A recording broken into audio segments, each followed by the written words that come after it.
Hello, everybody. It's Stuart Broadley here from the EIC, and welcome to another fascinating EIC Energy Insights podcast. This is a very special edition because I'm here in Malaysia, in Kuala Lumpur, at the new National Energy Centre in UNITEN. And I'm here with the UNITEN team here from the National Energy Centre too. So I'm going to start off with doing formal introductions, and then for the rest of the conversation, we'll go to more informal names.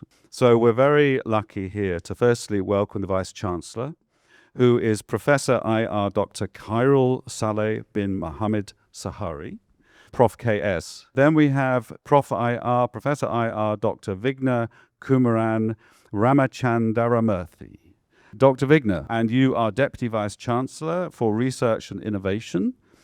And then we have Professor Emeritus Dato Dr. Halimah Badioze Zaman. As well as being an advisor, you are holder of the Tan Sri Leo Moggie Distinguished Chair in Energy Informatics. So, which sounds very distinguished. Thank you. So, thank you so much for inviting me to come and do this podcast discussion with you today. Yeah, thank you, and welcome to the National Energy Centre at UNITEN. In this episode, we are joined by the team from the National Energy Centre, a key institution driving research, innovation, and thought leadership in Malaysia's energy ecosystem, from grid readiness and renewable integration to talent development and digitalisation. Their work sits right at the intersection of policy, academia, and industry. Together, we today will unpack the opportunities, challenges, and bold ideas that could shape Malaysia's energy future, and what it will take for us not just to adapt, but to lead in the energy transition. I think that's a fantastic introduction. But I am going to start with the Vice-Chancellor, so with Prof KS. Yeah. Why don't you just tell us a bit about why this is so important, to what's the context in Malaysia right now, and why the NEC is so important here? Okay. So thank you, Stuart, and welcome to Kuala Lumpur, welcome to UNITEN, and especially to our National Energy Centre. So I think Malaysia, as we know, we have the National Energy Transition Roadmap. We aspire to be carbon emission zero by net zero by 2050. And as a university wholly owned by Tenaga Nasional Berhad, the largest electricity utility company in the nation and also in Southeast Asia, we are committed to help the country to achieve our goals in 2050. So the scenario now in Malaysia, we rely more or less 49% of our energy comes from coal-fired power plants. And with that combined with gas, we are producing more than 80% of the energy mix in Malaysia. So now when we want to achieve net zero, we need to look into, the renewable energy. And I think the target of the country is to achieve 70% RE by 2050. We need to reduce the carbon from the coal production, half 50% of the coal in 2035. So that's the commitment from Tenaga to actually support the country in achieving the net zero. So I think as the National Energy Centre, so we are committed to ensure that, because we have all these technologies coming in from all over the world, but it's not necessarily that it suits our climate, it suits our, Malaysians and our atmosphere, our environment, our setup. So I think it's our role to ensure that whatever technologies coming in or developed in the country can actually support our agenda of becoming a net zero carbon emission by 2050. So I think that's the biggest role of NEC. We want to champion go to the market research and want to ensure that we can actually support the national energy transition agenda of the country. Yeah. So when does the NEC officially open? Hopefully, we are planning for the official launching by our Prime Minister in the upcoming Energy Transition Conference on the 3rd of June 2026. So that's a big event for us. I think it's important that Malaysia currently, if we looked at the World Economic Forum, they have the energy index, and Malaysia happens to be one of the top in terms of, well, it's at mid-tier, 35, it's at the level of 35, but among ASEAN countries, it is number one. So I think the NEC has a role to play there to ensure that we maintain there, that we maintain to be the best number one ASEAN member in terms of energy, where we are at energy transition. And again, I think to be at the mid-tier among the developing nations of economists, I think that's really great. And this is something that I think that we must maintain. And I think NEC will do a great job in helping to keep this role, and to keep Malaysia to be at the top, among the very top, and to be one day the top leader. I think we are a top leader when it comes to energy transition in ASEAN right now. Renewable Energy Act came in 2011 in Malaysia. So pretty much the focus is going to be on solar, biomass, biogas, mini hydro as well. And obviously in a while it's going to be nuclear. So this has led to a lot of renewable energy coming into the country, into the ecosystem. And hence there is a need for us to ensure that the grid is resilient enough to absorb. As Prof. KS mentioned earlier, we are expecting 70% renewable by year 2050. That's a huge amount.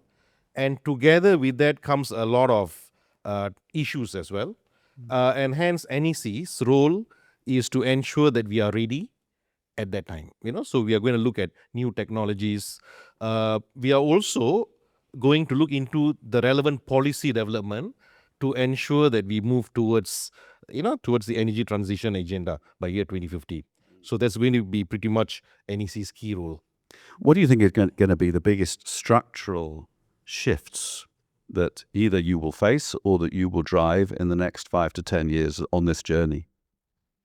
Yeah, almost 50% of our power generation is through coal, and we need to transition that.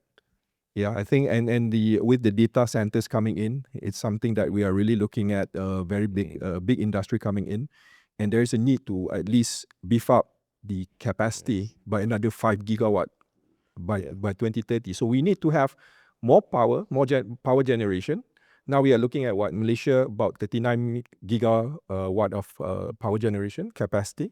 So we need to grow that by another 5 in 5 years' time. And in the same time, we need to transition to a cleaner energy. Yeah. So I think that is the key, and that's the biggest, I think, structural change that is required. Yeah. And is Malaysia right now moving fast enough on its net zero journey, or is the NEC a key player in accelerating the journey now?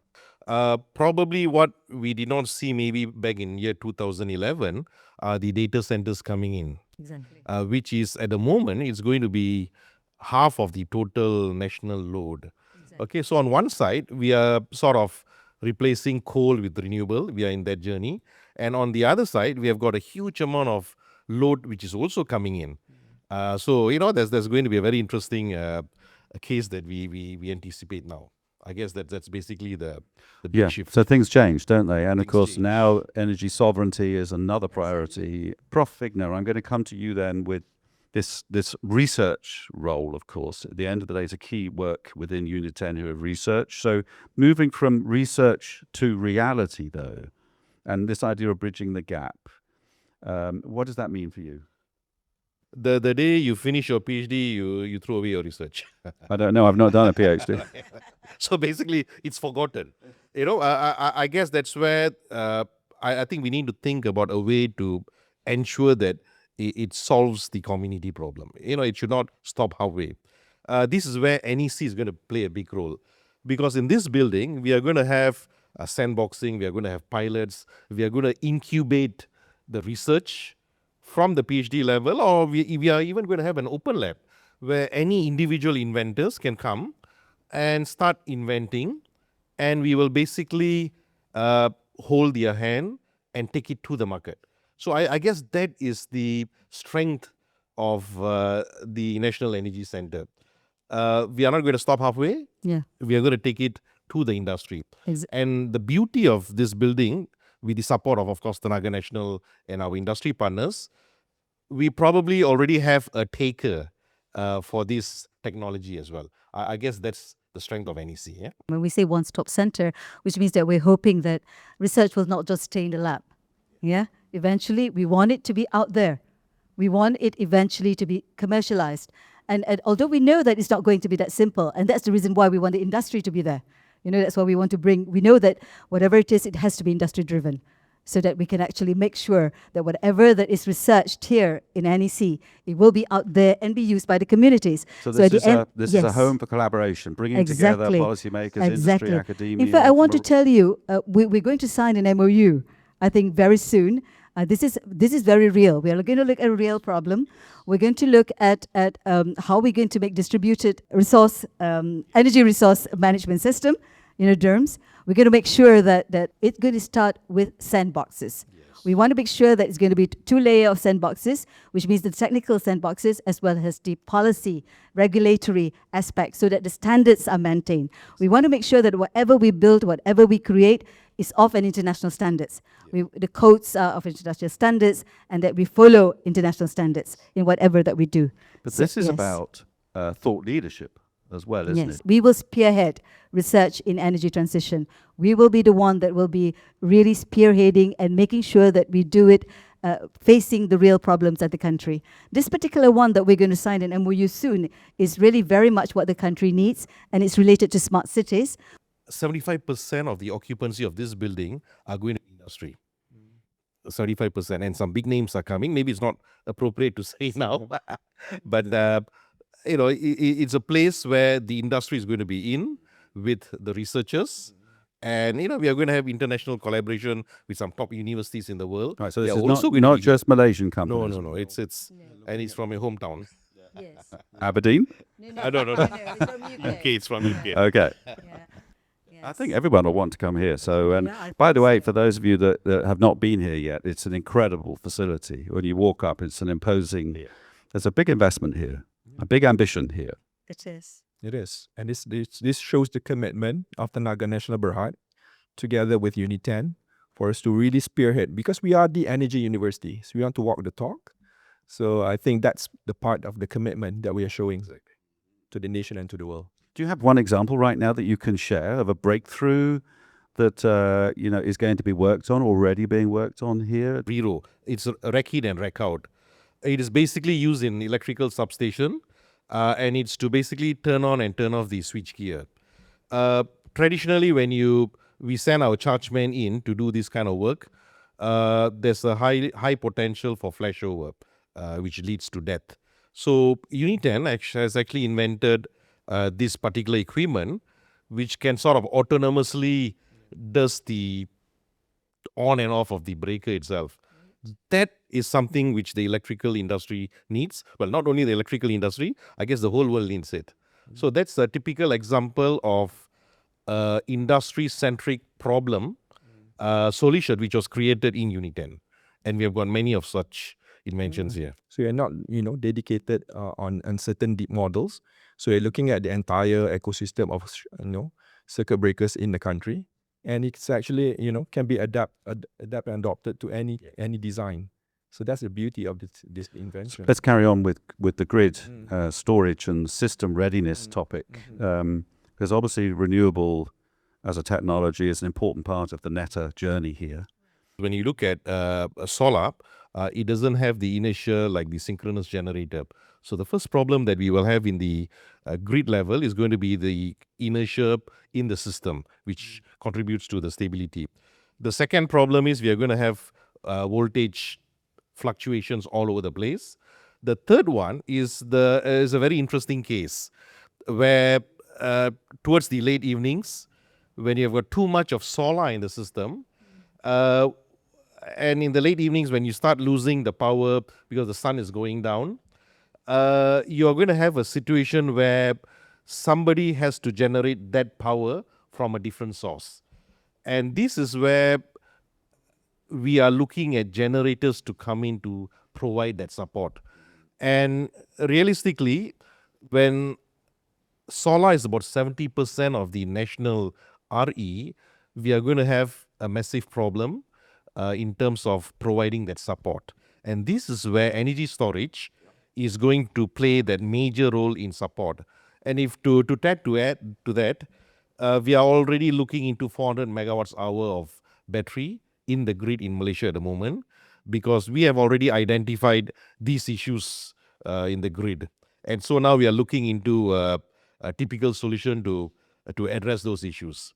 So we are aware of the issues, and we have, TNB has obviously taken proactive steps to be prepared to tackle those issues. What's the main bottleneck to prepare for this boom, if you like, in renewable technology and the storage and technologies like batteries are going to be needed to balance that system? Where's the bottleneck? Is it finance? Is it policy? Is it technology? Where is it? Who wants to do that? I think it's the cost. You see, to say that, don't you? If I'm the investor, the question now, do I put my money in battery today, or do I wait for another 5 years when the price is expected to drop further? So it's parity. Whenever you make the decision, you're always like, I should have done this 5 years ago. Exactly. So the question is, when do you reach the parity in terms of cost? Is it now, or is it 5 years down the road? And would there be a better technology down the road as well? So I guess that's something that we need to look into when you make that very interesting decision. I think in my opinion, policy is number one. Of course, we need to open up the gate. And I think our ministries, our agencies have been doing that very well. What I see from the previous example, for example, solar, when we had solar penetration coming in, one of the major setback was to convince the banks, the financiers. So they were not really convinced back then. So, they had to pitch and really pitch and convince the financial institutions to actually, give them loans. So I think that was actually something that was an issue when we first wanted to, introduce solar. Although at that time we have the feed-in tariff. So I think now with many more players coming in, the technology also becoming more and more mature. So naturally and gradually the institutions becoming more accepting of all this technology. And you're clearly going to have a role of bringing in the technology that perhaps is missing right now. So therefore the role of TRL and getting from startup to scale up will be a key part of that process for you too. Yeah. So I think, definitely, we need to make sure to ensure that, as I said, we want to anchor the go-to-market research here. So we need to ensure that, we go all the way, all the TRL levels until level 9 and until commercialization. But I think equally important is, as I said, if we want to do the things right, I think we need to work on all angles. So this is where we need to work with, the banks and so on, so that they are also ready. Once the technology is ready, we have all the support so you systems. need to be involved working with the banks and the finance community as well. Yes, definitely. That's a critical part of ensuring that your technology and your research doesn't stop at TRL 8. Yeah, this is a kind of classic problem, isn't it? Yeah, it is. And I think the Academy of Science Malaysia did a tremendous work. They came up with this innovation readiness level. We're actually looking into all 360 of all these issues together, not just the technology, but the buy-in from the community, the buy-in from the the stakeholders on the finance part, the banks, and so on. So we need to look at it in the whole holistically. Innovation readiness level. So that's fascinating. Prof. Halimah, so I want to come to you with the other key factor here, and we are in the university after all, which is talent. Right. Which are we feeling like in Malaysia, talent is going to be a major challenge to deliver on the energy policies here? Talent is always not enough, always insufficient, and it never could catch up with what is required out there in industry. One is in terms of the quantity, the other one in terms of what is it, the kind of the specialist that we want out there, because it's always changing. And when it comes to energy, it's absolutely different than any other fields, I think. Because when we talk about previously, when it was so easy, you would train a person in a certain one specific discipline, and it was so easy. Whether you do it, you're an engineer, you're a doctor, you're a computer scientist, you're whatever. It's so simple to teach that one type of curriculum for that kind of program that you're running. But when you're talking about energy, it is an entirely different ballgame. You know, you need somebody that is multidisciplinary. You need someone that not just understand engineering, but also understand technology, digital technology, but also understand economics as well, which is so diversified actually, and this is the difficult part. And I think future workforce that we have to create will be someone that is, you know, not just somebody who can be that engineer specialist or that data scientist specialist or that computer scientist specialist, but it has to be someone who is an integrator, a systems engineering integrator, a systems engineering innovator. I don't know, because you have to innovate, you have to integrate, you have to be perhaps even a coordinator, you know. So this is something that universities may have to relook into their programs and see what kind of individuals do we really need that can really come out there to actually understand the whole system or the whole ecosystem of energy. And especially because- adapting to the disruption of AI at the same time. Exactly, exactly. And you know, that is another crucial thing, you know, because AI is there and it will disrupt a lot of things, and certainly they need to understand that as well. So you can imagine the kind of individual, and it has to be green as well. So this is so important. How do we integrate all this? And I think it is so important that we not only think of the current kind of programs that we are running, but how do we create creative programs that can actually come out with new green workforce for the future? I'm an electrical engineer. Traditional electrical engineers focus on the grid, flow of electrons. So you're going to be very busy now. We need a lot of grids. Yes. See, nowadays, you need to know, as what Dato mentioned, you need to know AI. You need to know data analytics. So the education system and the competency that we need has changed over the years. So I guess this is where the new breed of engineers need to be equipped with the latest, the latest technology, the latest trend in the market. So I guess that's where the education is now tailoring itself to. It's very interesting. This is going to be your job. Yep, AI is a very sexy term now. Yeah. In fact, in this building, we know energy is important, AI is important, and AI and energy is the key of National Energy Center. How do you balance this as you're, if you like, preparing, here we are in the NEC with this great future that's ahead of it, to deliver on what seems like an incredibly difficult, almost out of balance trilemma today? So I think, yes, as you mentioned, Stuart, it's very, very critical for us to, have a foresight on how we should help the country to achieve whatever goals we have set. For example, we mentioned about, the base load being coal, highly reliant on coal.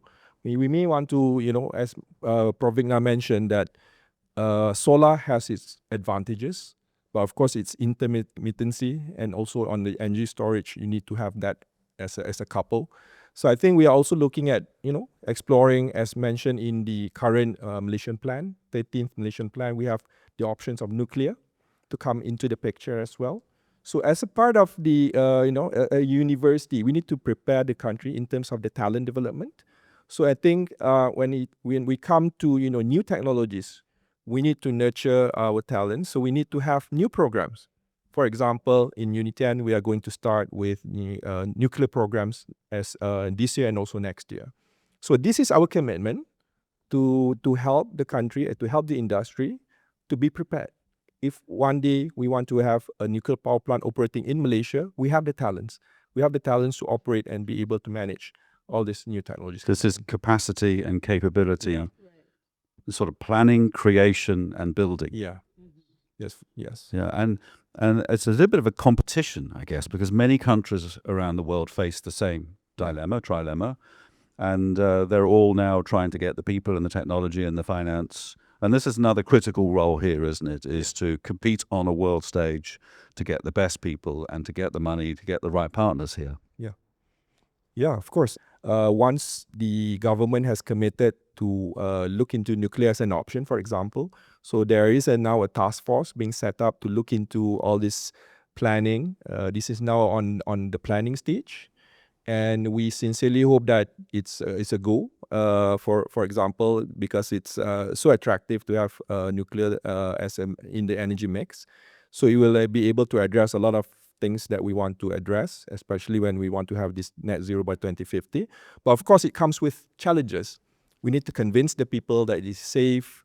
We need to convince the funders, the finance part, to invest into nuclear as well. So I think this is not going to be an easy topic. Of course, it's going to be a wholly, a topic by itself when we have a different podcast on this.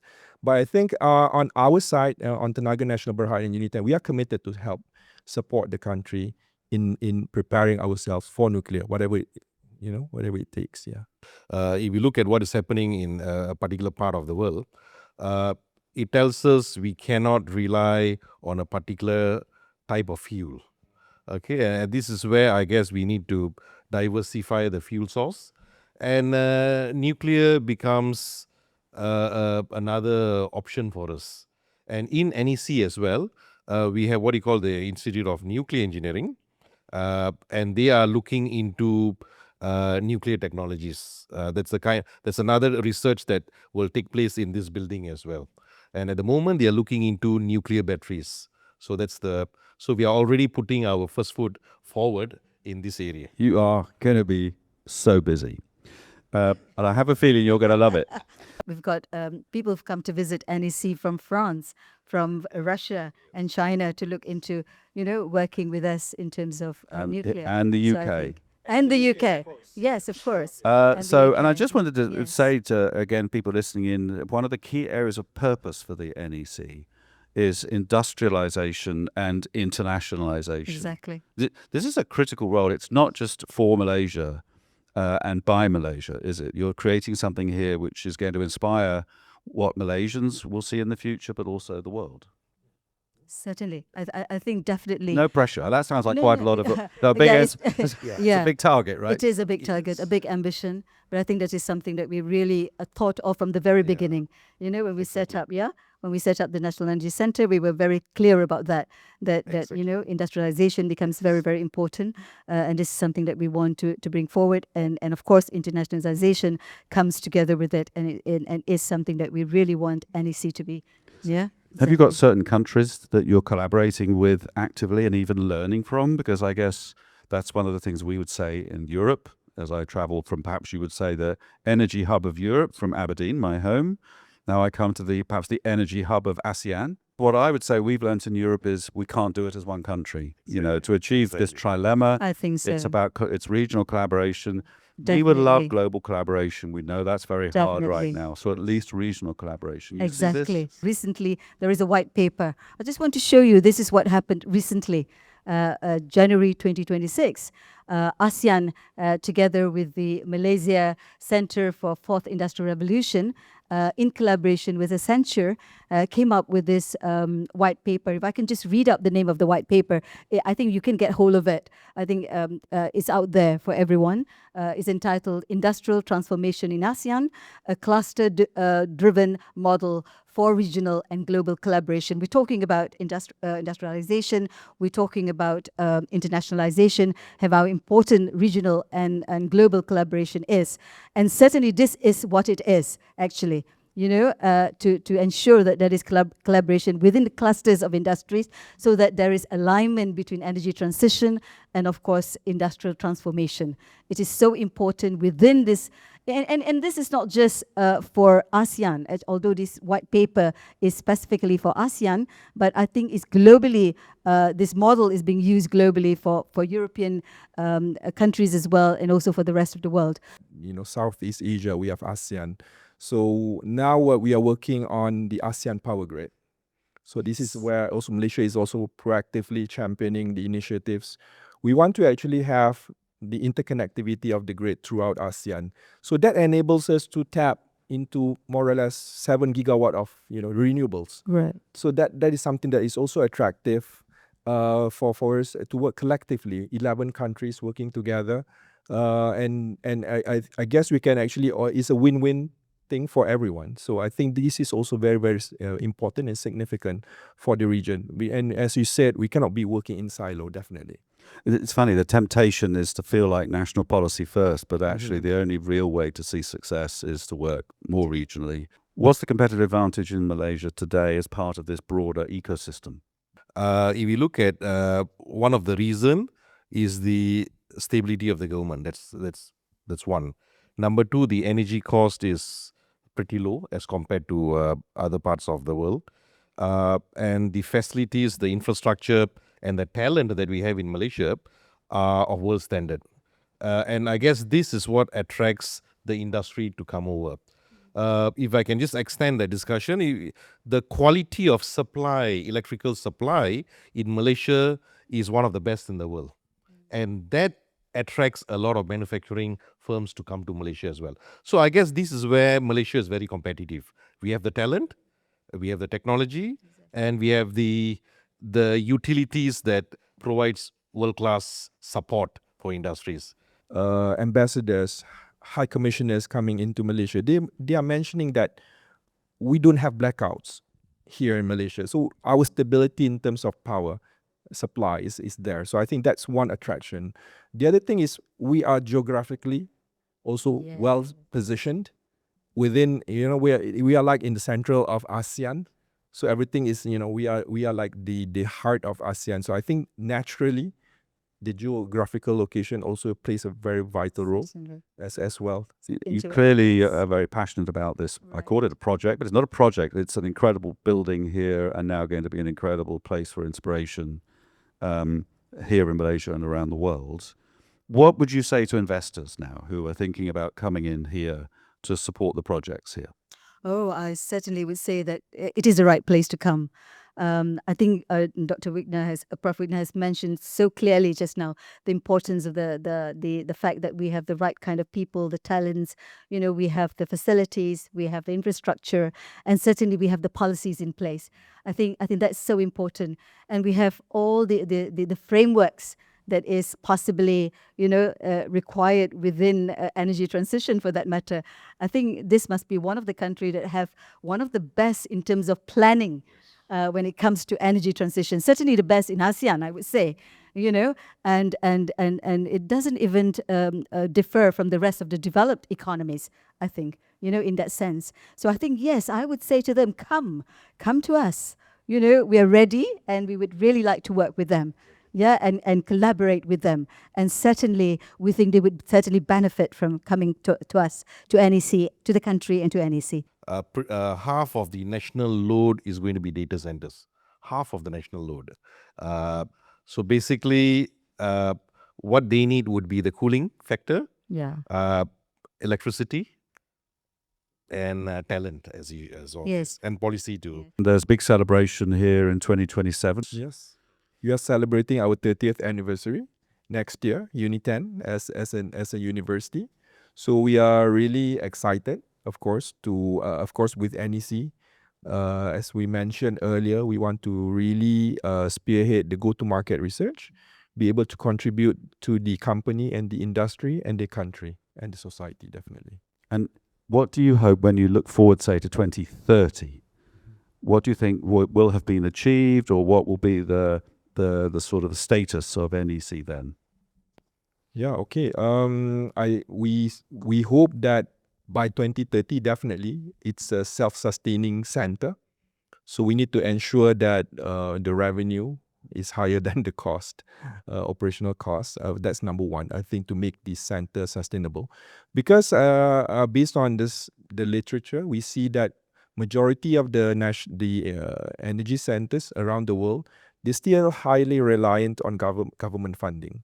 But 67% relies on government funding. But for us, we are really looking into industrial partnership. So we want the industry to actually be the anchor of this NEC. As mentioned by Prof. Vigna, we want 75% of the occupancy here coming from the industry. So we really hope that we can serve that purpose.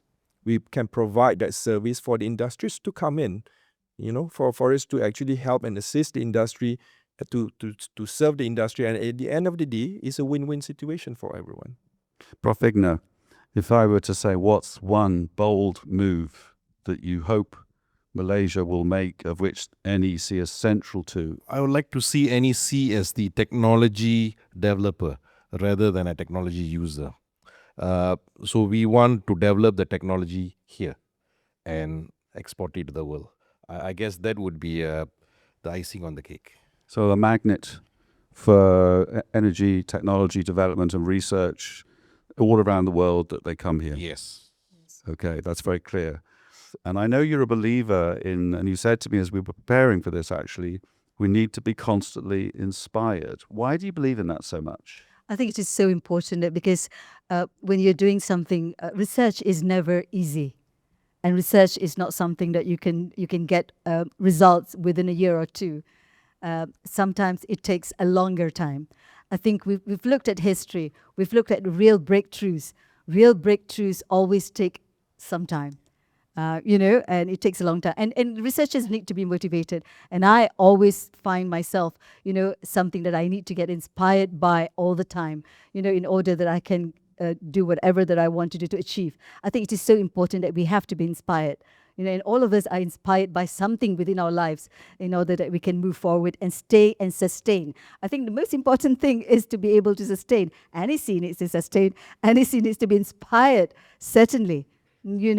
By, again, as I said, I think if we take into factual facts, I think any institution takes a maturity of 5 to 10 years to actually mature and be on its own. And that takes a lot of inspiration, that takes a lot of motivation, and that takes a lot of perseverance to stay on and sustain. I think NEC need to be occupied by researchers and talents that are constantly inspired, that are constantly, compassionate about the work that they do so that they can help to sustain NEC. Where can I sign up? Yes. Uninspired. I guess then we should wrap up now. It's been a brilliant, Yes. I think, summary of the Right. ambition and the inspiration and Yes. actually the strategy and the plans here Right. too. So we sincerely hope the inspiration of this National Energy Center can serve its purpose. I think as Dato Halimah mentioned, we need to have motivated, inspired people, because when you do research, it's never it's always a winding road. You must not be afraid to make mistakes. I think that's the key. So you need to keep we don't want people to stop halfway. We want people to go all the way towards the end. At the end, the goal is very clear. We want the NEC to serve its purpose. We want this to be truly the national energy center for the country and perhaps for the region, for the world. And we at UNITEN, we are very proud to host this center, and we hope that we will do our part to make sure that this is a success. Yes, certainly. I think that's a perfect way to wrap up this podcast. Thank you so much, everybody. Thank you, Stuart. Thank you, Stuart. It was wonderful to be with you today. Thank you. Thank you so Well, much. that's our show for today. A huge shout out to Samara, Lucas, and Joao, and the rest of our incredible team behind the scenes. This show truly wouldn't happen without them. If you enjoyed this podcast, it would mean the world if you'd hit that follow button, give a 5-star rating, or leave a review. It's the best way to help us keep doing what we love. And as a thank you, I'll leave you with my favourite 5-word joke. Love wind power. Big fan.